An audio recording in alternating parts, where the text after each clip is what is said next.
Hey everyone, we're here with Andrew from I'm gonna butcher this fucking terribly. Hokugo Grind Time, is that right? Houkago Grind Time. Close O- enough. Okay, it wasn't so terrible. Go Um, for it. but so Andrew, thank you, man. I was just jamming out to the new EP and I'm really fucking digging it. Thanks, dude. Um, so like the new album, I mean, I always feel like with a new album, I kind of want to do something a little bit different every single time. So I don't know if you've ever heard any of the previous albums Mm-mm. I put out as HGT. Um, but I think there's like a little bit of a style progression, and I learned because I record and produce everything in this basement, and I guess I learn a little bit more each time, and then I want to try different things. So, yeah, I'm really proud of the new one because I got to try a whole bunch of different things I haven't tried before, and kind of try a different spin on production. So what does that look like? Like what are some of the things that you've learned that you tried with on this release versus the older ones? Um, I'll say so. Like the last, the second album. So this one would be like the third album. The second album, I tried to have maybe more of like a traditional death metal kind of like more hi-fi approach to the drums and the guitar. And but I figured, this is it's like it's dirty gore grind, it's punky, it should sound dirty and nasty. So instead of like using all of the mics that I have set up, for the new one, I stripped it down to like I had one mic placed about like right here where I'm sitting, and then the close mics on like the snare and the kick, and then like for the guitars I just tried to make them sound like dirty and nasty, and maybe not like try to make them sound good in the traditional sense, like where you want something clean and super clear, you can kind of like hear every single detail. I'm like I'm just gonna crank it and make it sound really disgusting. And if people can hear what's going on, that's cool. Otherwise, it's kind of like all vibes. Yeah. Well, that's I think that's the, great thing about grind is like you get, it's metal, but it has a real punk feel to it, and it's dirty and it's nasty and it's not I love I'm gonna say this. I love like really clean, crisp recordings when it comes to like thrash and what have you. But when it comes to punk, I grind, that kind of shit. I want it dirty. I want it nasty. I want to feel like someone just listen, just recorded it in their garage and there's, a bunch of traffic outside. Like that's, Do you know Disclose from Japan? I do not. Oh, Disclose, they're like this old Japanese Discharge clone band. But they kind of started like a trend where everything's super raw and it sounds like it's recorded through like on a boombox. Yeah, I would check them out if you've never heard them. Yeah. For DB sure. Raw Punk Disclose. Hell yeah. I'll definitely have to go check that out. Um, so what, like when you said I'm gonna do HGT, where did that like come from? Oh, the earliest. So I have a friend. Well, he lives in Japan now, but he's from in Minnesota, and he did a band out in Minnesota called Bodies Lay Broken. Um, they were a grindcore band that ran from like 98 until like maybe like well, they stopped in 2006, but um they just played like a festival here in the States like maybe about a year ago or something like that. Yeah, but my friend Harlan, he does a ton of his own solo bands. and he has this one. Do you know Archigathis from Canada? Mm-mm. So Archigathis is like um they're like the modern uh flagship bears for Mincecore. Um and the main guy, Dan is like a super ridiculous drummer. So Dan and Harlan had this band called Extremely Brutal, and they were performing it at a fest in Ohio. And Harlan asked me if I was interested in playing second guitar with them. I was like, yeah, sure. And so I learned the set, and then I had so much fun doing it. I was like, because like at the time I was only doing a Rip to Shreds, and I think that was the only band I was doing at the time. So I was like, okay, this is really sick. I kind of want to do my own gore thing. So that's really kind of where it started after Harlan asked me to help him out his band, and then I was like, no, I got to do this stuff for myself. Yeah, it's funny how you're like, yeah, I'll help you out, and then it sparks something. You're like, oh shit, I gotta go do that now. Right, right. So how's the response with the new album been? I think it's pretty good. Everyone I've shown it to, they're hella into it. I'm gonna be going on tour with my friends from Taiwan. We're gonna hit up the UK, ending at Chimpy Fest, and then you know everyone at the fest is like homies. Ton of absolutely sick bands. It's gonna be fun. Yeah. Right on. So who are the people from Taiwan that you're going out with? So the band is called Mixoma. They're like a Gore Grind band, two piece. And actually, I just toured with them, in December. We did like 5 days from like Sacramento down to San Diego. We played at that festival that Bodies Laid Broken played at, and then flew back to Taiwan with them. We did two more shows in Taiwan, and then I went to Japan and did another like three shows there, but Mixuma didn't come with me there. But yeah, yeah. So they're good friends. Um, like the main guy from Mixuma, Derek, he's a drummer. I met him like maybe 5, 6, almost 6 years ago, in Taiwan when I went to see a Butcher ABC show that he organized, and then he actually ended up on the first live version of Rip to Shreds, doing vocals. We did a split together with his other bands. So yeah, great dude. Been friends for a long time. So excited to tour with him again. Right on. So that's always cool when you're able to go out with friends and see new places and play shows. It's Yeah, I mean, I feel like a lot of bands. Maybe this is less so in the punk and grindcore scene, but like death metal bands, it's a little bit more like business. You go on tour with bands you might not like listening to, or maybe you've never met them before you guys went on tour, and it's just like, okay, well, we have to promote ourselves, get out on the road and go with these people that are good for our career or whatever. And then grindcore feels more like, you're having fun with your buddies, which yeah. which I really enjoy. Yeah. Yeah. Well, and at the end of the day, it's what's the goal? I feel like when people go into like the death metal vein, it's death metal, thrash, black metal, right? They're very much they have a goal in mind, and it's let's and I'm not obviously not everyone, but a lot of them, right? They're let's go out there, let's make money, let's do this thing.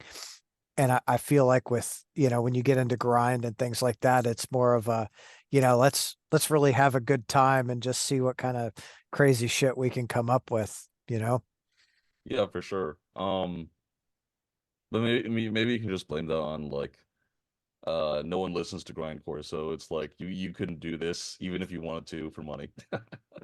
That's fair. I mean that shit, that's how death metal was for many, many years. And I feel like a lot of black metal is still like that. There's like one or two bands where you're like, oh yeah, I know they're black metal, but that's it, you know? Yeah. I mean, even for like, because like, I mean, I know a lot of the death metal dudes that are in like the uh popular touring bands now, and it's still like a real struggle, you know, Hmm. unless you like really hit the right trends at the right time, like Tsunami, for example. I mean, they're hardcore, not death metal, but like hardcore is on this big rise, and they hit just at the right time that they can make it their career for now, at least. Yeah. And death metal, even for popular bands, like Undeath, Tomb Mold, you know, it's not like they can quit their jobs and do this. Right. Just do it. Yeah, yeah, Well, and I think that's where a lot of people, really don't understand with bands is they think, oh, you're out in a touring band, like you've got to be doing good. Well, shit. What's your definition of good, right? Like we made gas and got food to make it to the next town. Like that's awesome. You know, maybe we made a couple bucks on our shirts so we can make more shirts. yeah. Yeah, it's definitely not well, we're fucking rich. We can just, you know, not have a day job. I mean, I feel like I probably 90% of the music community all has day jobs that helps fund, all Right. all the rest of the stuff that they do. So what's your day job? I just do software. And I work from home, so it's pretty nice. Gives me a bunch of stability. Lets me uh lets me put money into really stupid things that don't make any money, like this band. Yeah. Uh, it's great to have that, to be able to do that and to like You know. whether you make money with it or not, like shit, you're doing stuff that hell Yeah, almost, I think the biggest thing about having a day job is like it just lets you not have to worry about like your projects doing well so that you can keep doing them. yeah, You know, it because like if I was worrying about, having to make rent, how I'm gonna make rent this month, right? Then maybe I would have to be like I would think maybe I should pander a bit with this next thing, or make something that I know is gonna sell for sure. And yeah. that just kind of sucks on an artistic level. So it does. And it's, I think you're right. I think a lot of bands do trend that way too, because they want to make it their sole thing, and which I absolutely get, right? Like music, no one there's probably people, but I think the majority of people don't get into music because they're like, oh, I'm going to get rich and famous. No, it's you do it because it's like your heart and soul yearns for it, So I there's mean, you do it because you feel like you have to, yeah, right? Like you can't imagine not doing it. And then at some point you realize, well, I got to make a living. And then you start, like, okay, does the crowd respond to this mosh riff? Do we put in more mosh riffs so we're a better live band? That kind of stuff. yeah, And yeah. that really sucks. It really does. So I assume that you listen to a broad range of music. Uh, yeah, sort of. I mean, metal, I'm like mostly like I listen to death metal and grindcore and like heavy metal, and that's kind of it. I don't really, I'm not really a doom guy, not really a thrash guy. Outside of that, I mean, I listen to like some pop artists, but I love Taylor Swift. I'm not so big on her new album. I think the previous ones are better. But yeah, pop, like some 80s jazz fusion, and then I mean that's kind of it. There's I mean, that's a broad yeah, yeah. range though. Yeah, but Grind, I'm thinking of, like there's huge a huge amount of, like EDM, subgenres. dance music, hip hop, all the stuff that, I don't really listen to. So, but yeah, I guess you can say I listen to a fair amount of different stuff. Yeah. So it's, it's funny though, right? Because I think most people are most musicians I think are like that. It's not whether you play death metal or grind or whatever, that's not all you listen to, right? You listen to a lot of other shit. Now I'm really I love doom. I just love all kinds of music. Um so to have all those influences, I can't make music. It Mhm. always turns out like absolute garbage because I'm like, oh, this sounds really good with this. And then I listen to it and I'm like, oh, that's fucking terrible, dude. What are you doing? Jesus Christ. Yeah, but I think that's something that, every musician has to push past when they start. Because I remember the first couple of songs I wrote, like they're never gonna see the light of day. They're really bad, and that's just kind of like a rite of passage that everyone needs to go through before they can start, making things that don't suck. Yeah, that's fair. I feel like everything I do sucks, so whatever.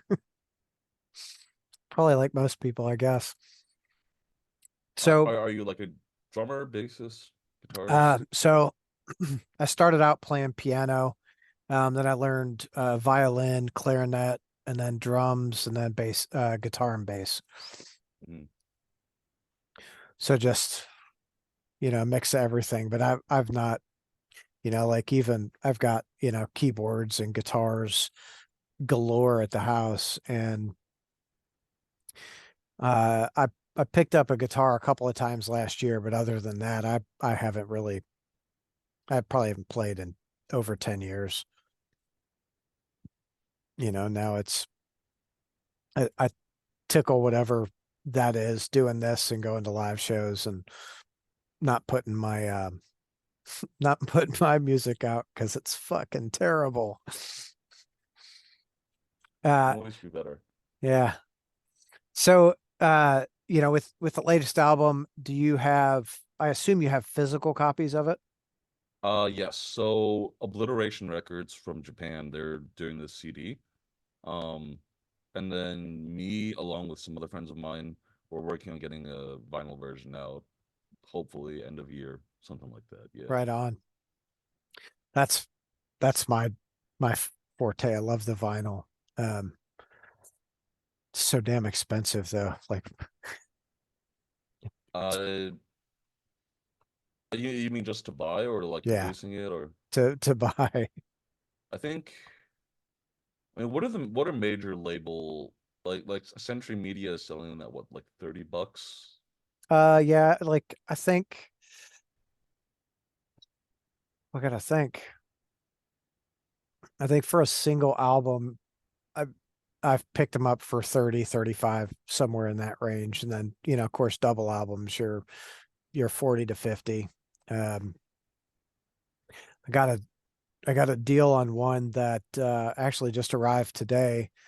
Um, it was they have three variants, but like one label was doing two variants, another label Mm, was doing a different one. mm, And then the label that did the two is like they're $20 a piece. I think it was either $20 a piece or $25 a piece. And then you got like $10 off if you bought both of them. And I was like, well, shit. I'm gonna, yeah. I think a lot of underground labels because I also run a label with my friend called Nameless Grave, and we mostly do like death metal and heavy metal and a lot of like heavy metal reissues. Like we try our best to keep prices to like $20 an LP, but everything's just getting more and more expensive. yeah. Especially with the Apollo fire that happened a couple years ago. Mhm. Um Yeah, after that, everyone's like, where the hell do we get our masters made now? Yeah. Well, and like I feel like over the last probably 10 years, the uptick in vinyl has been, great for someone like me because I literally, if there's an artist that I listen to, I want to have it on vinyl. Like I always try to support the artist. I mean, shit, it's a drop in the bucket or whatever, but now you look at my record collection, you go, holy fuck, I didn't even know that came out on vinyl. Um, but so many people move that direction that all, last year, year before, those press times were, I talked to one company, they were 12 to, what was it, 12 to 18 months or something like that. Oh yeah, during the yeah, there was period of time, I think around 2021 to like 22, where everything was just like absolutely slammed. And only in the past like year or so are we coming back down to like, you know, 3 month turnaround times. Yeah. But I mean, I honestly, because I'm when I grew up, right, that was just about when CDs were starting to fall out of favor, and like um so like when I started getting into music, I was still buying CDs, or just starting to pirate pirate them off like Kazaa or whatever there was. Um so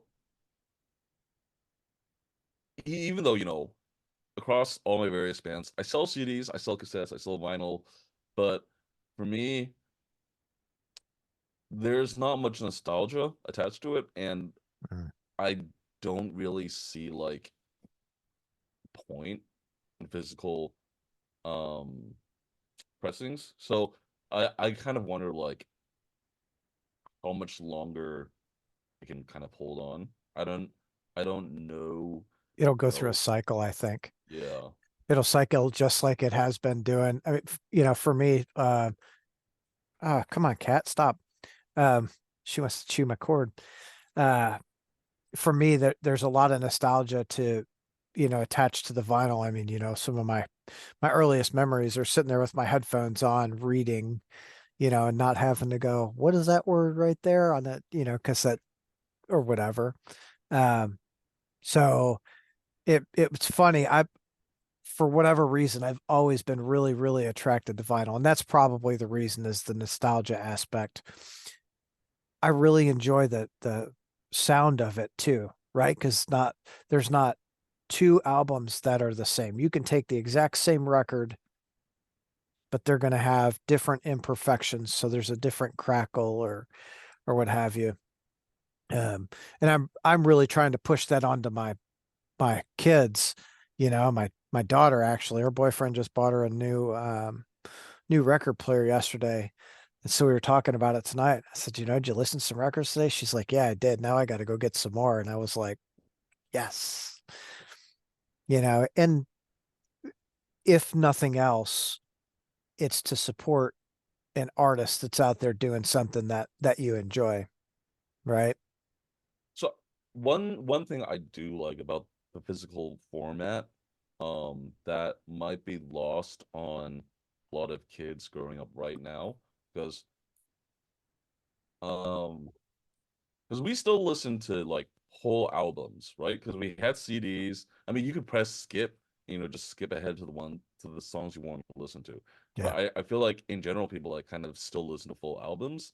And then now with streaming, it's like everything's playlists. People, they, hey, this band I like put out a new album. I'm gonna take the two songs like the best and stick them in this, just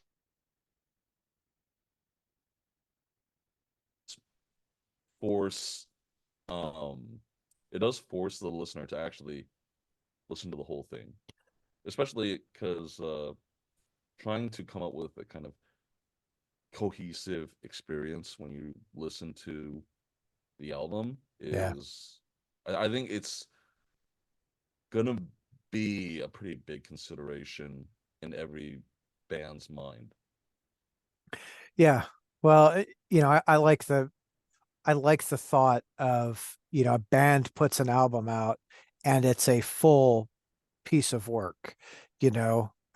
Whereas I think there are some artists out there that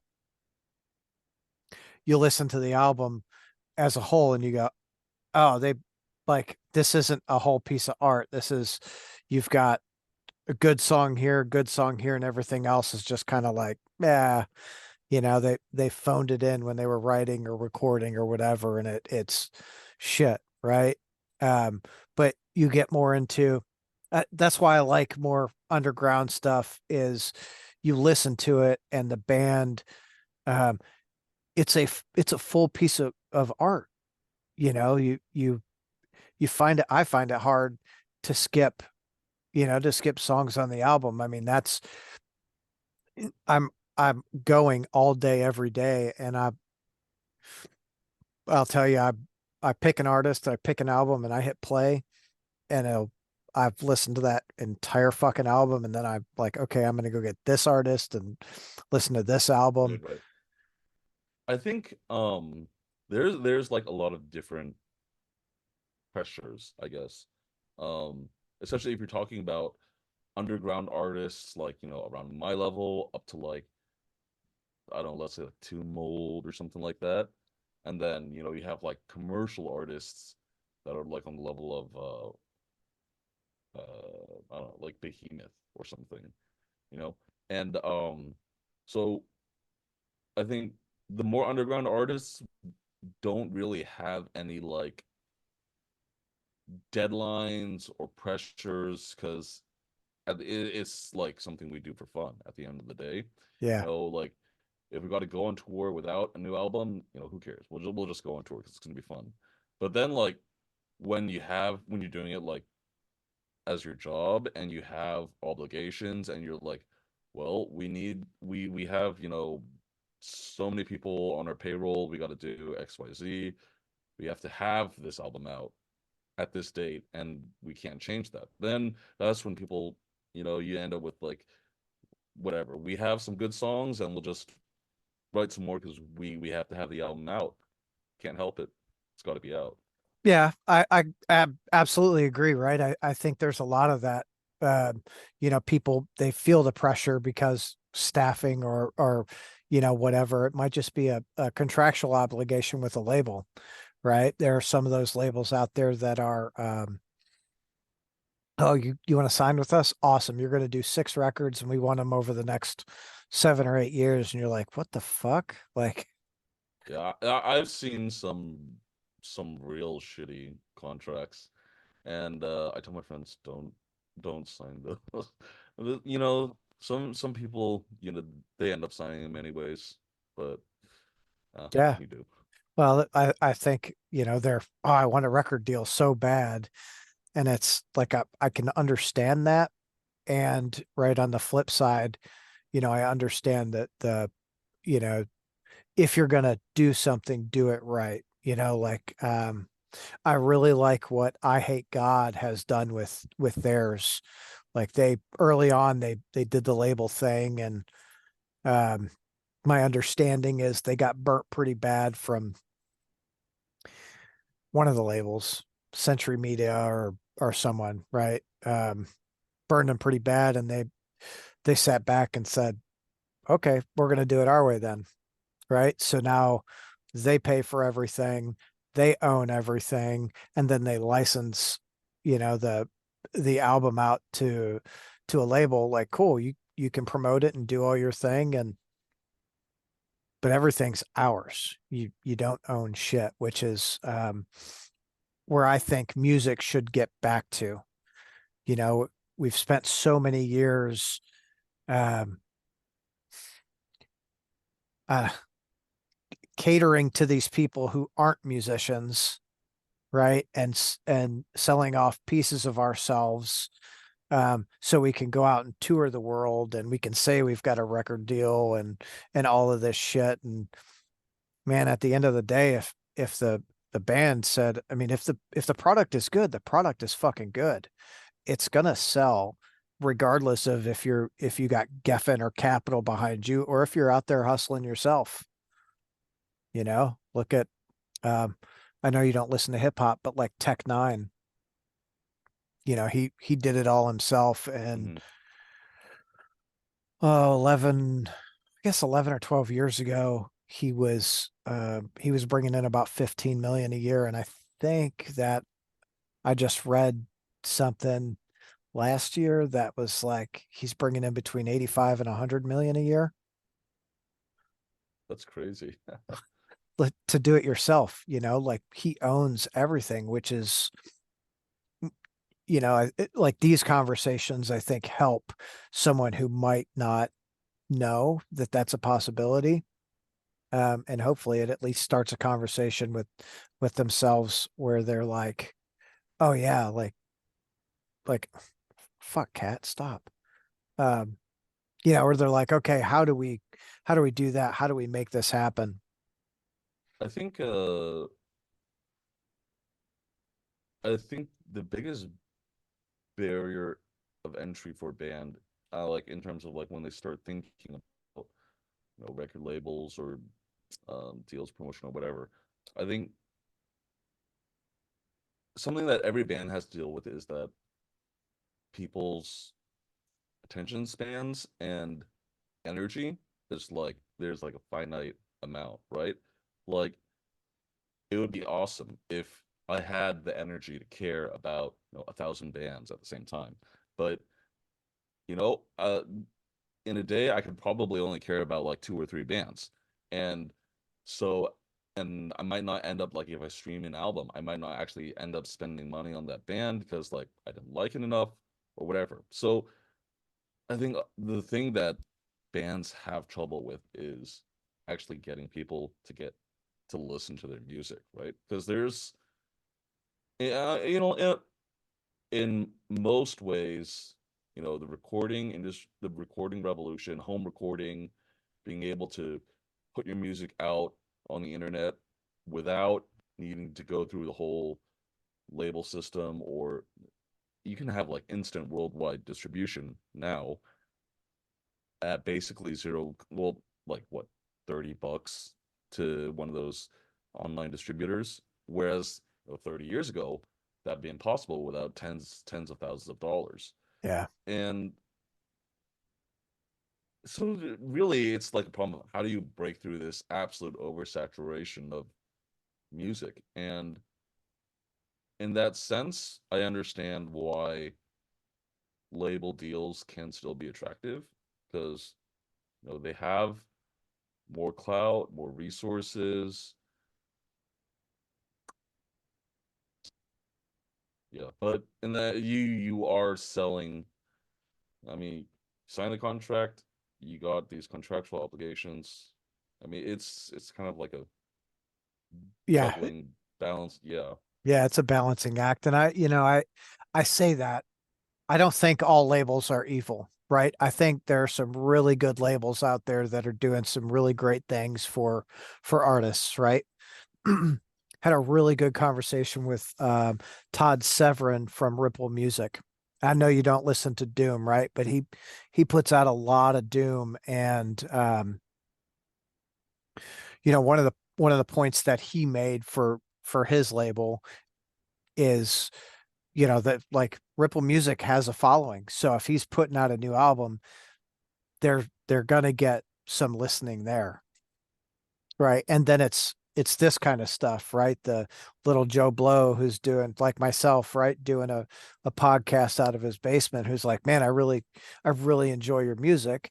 Let's fucking talk. Let's do some content and put it out there because shit, everything I've not everything, but a lot of it now is content.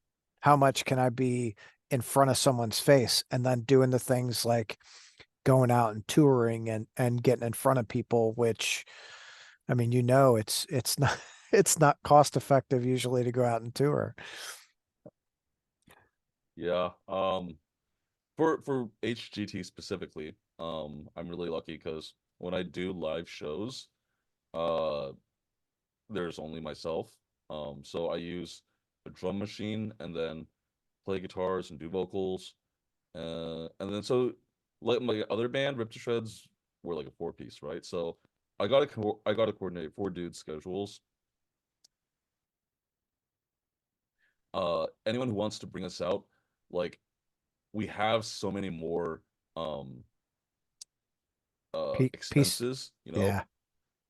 if we're flying out somewhere that's like four times the tickets, accommodation, if we're not sleeping on the floor, then that's at least twice the amount of rooms or whatever, and everything just adds up. And then when I go out on tour with HGT, it's like, hey, it's just me.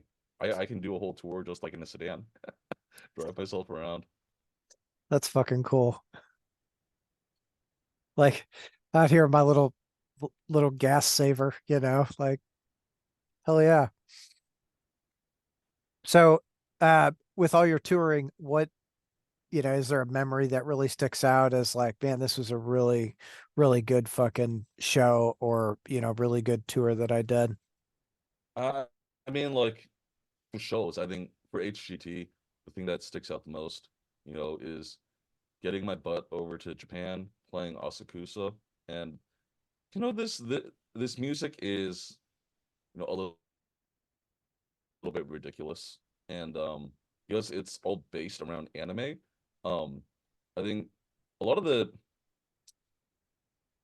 a lot of the audiences that I play to here in the States, like for whatever reason, there's not because maybe if I was like playing like slam or brutal death metal, there would be more of like an anime fan and slam fan overlap, but I guess not for grindcore.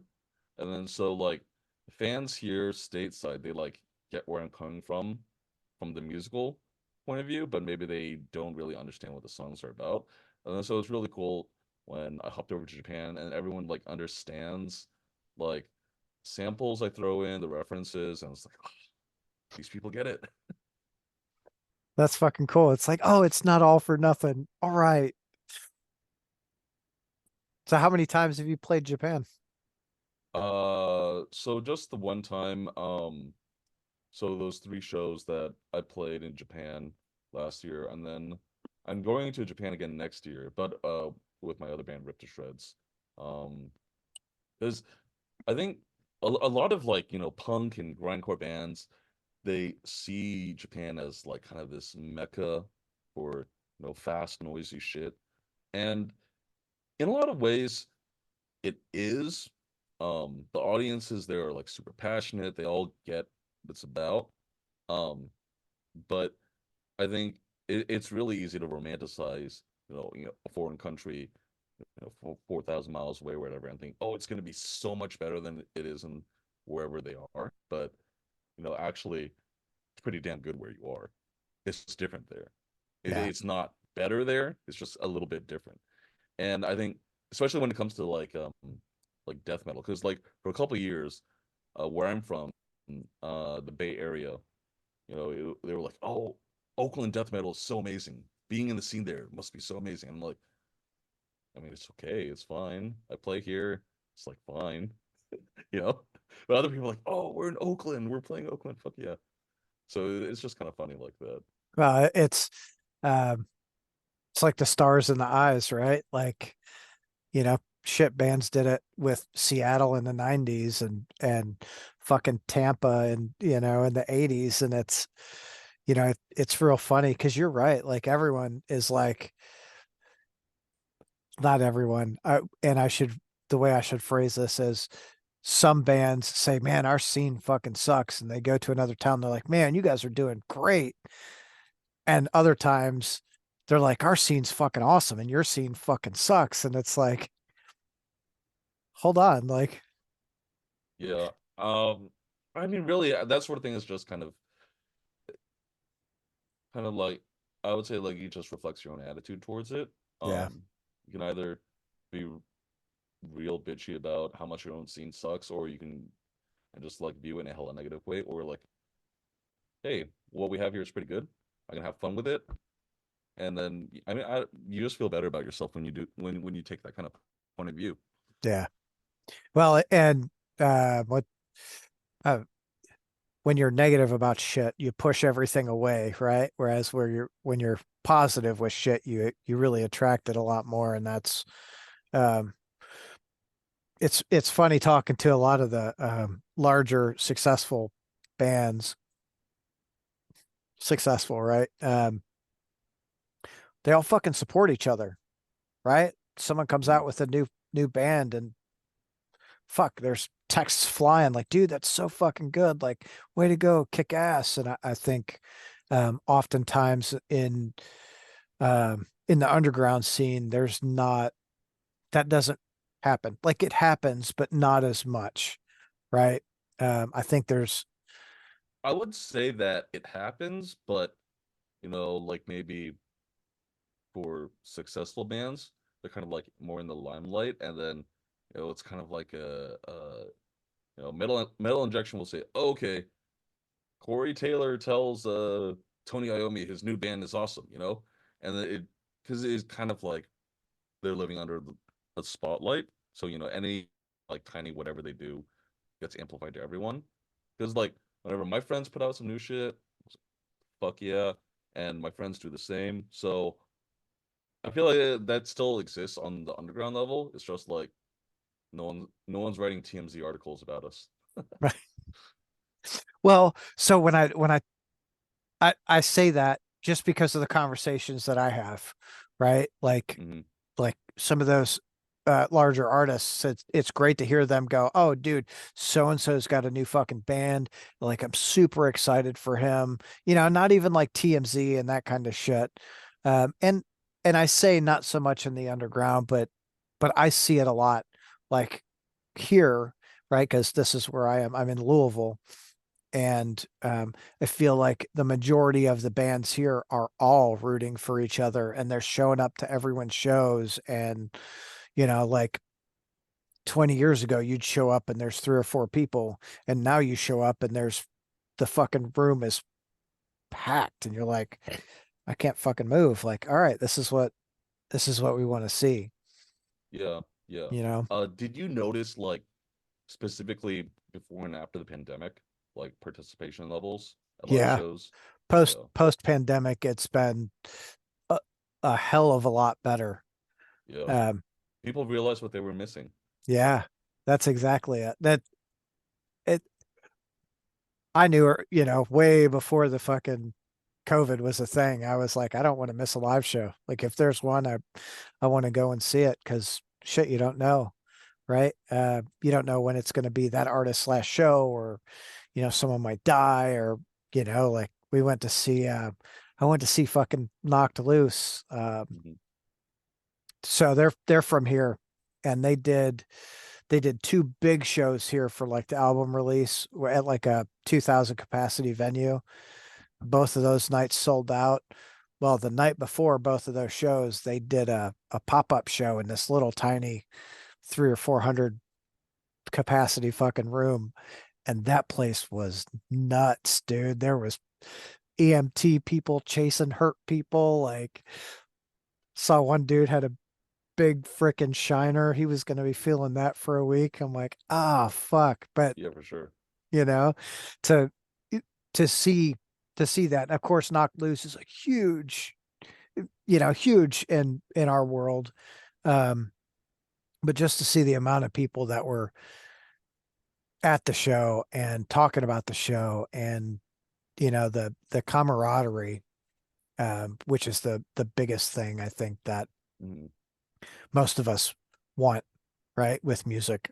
Yeah, for sure. I mean, I think that kind of camaraderie is what, you know, DIY grindcore is entirely based around, because without like our international network of friends, you can't go on tour, can't really do anything, so that camaraderie is so important to being able to just do what we do.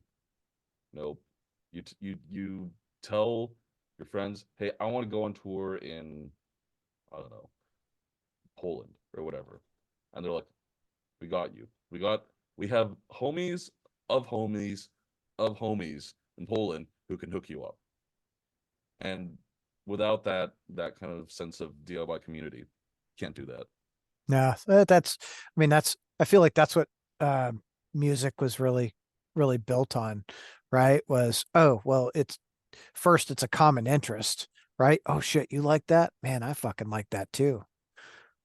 Funny, just real quick, funny interjection.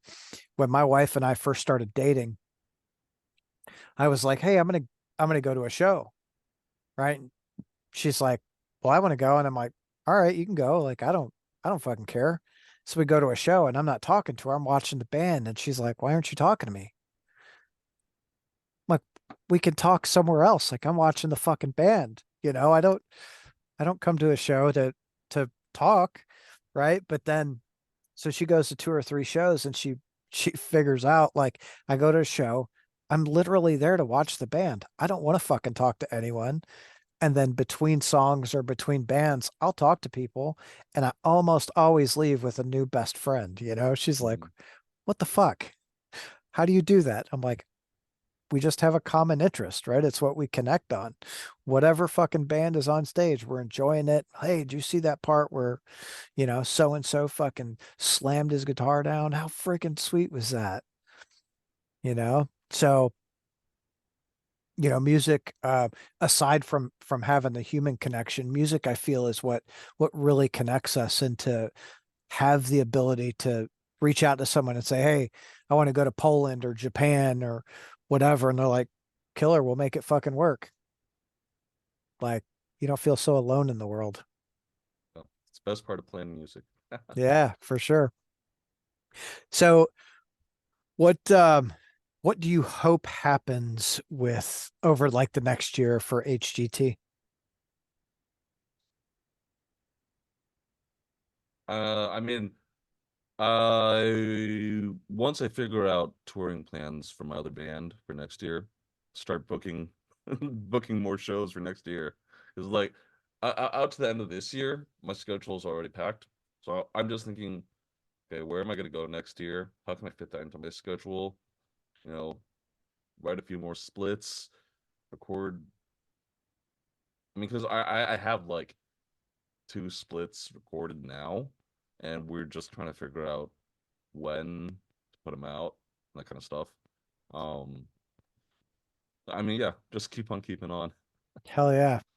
So what is there like one place that you really want to go and play that you haven't yet?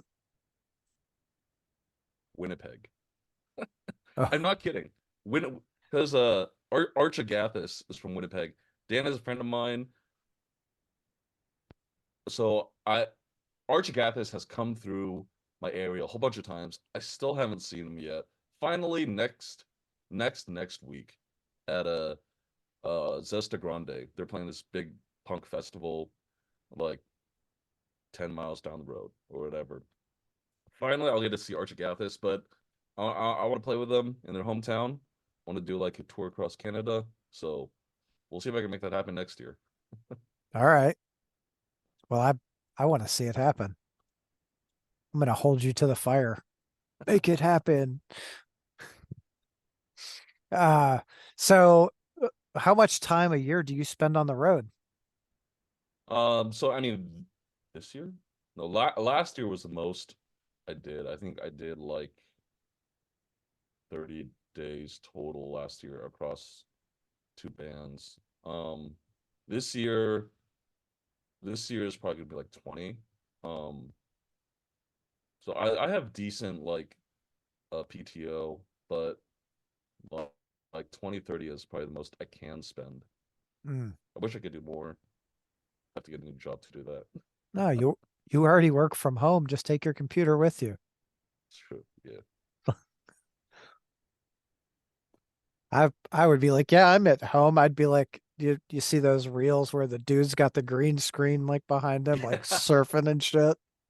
Yeah, I mean, but there's no way I would have the energy to do anything if like I'm on the road. I like just sitting in the van is probably the worst part of touring. Like you're tired and you're bored, but you can't actually do anything, and so you have no energy. So you're just like, I'm sleeping in the van while someone else is driving because there isn't anything to do.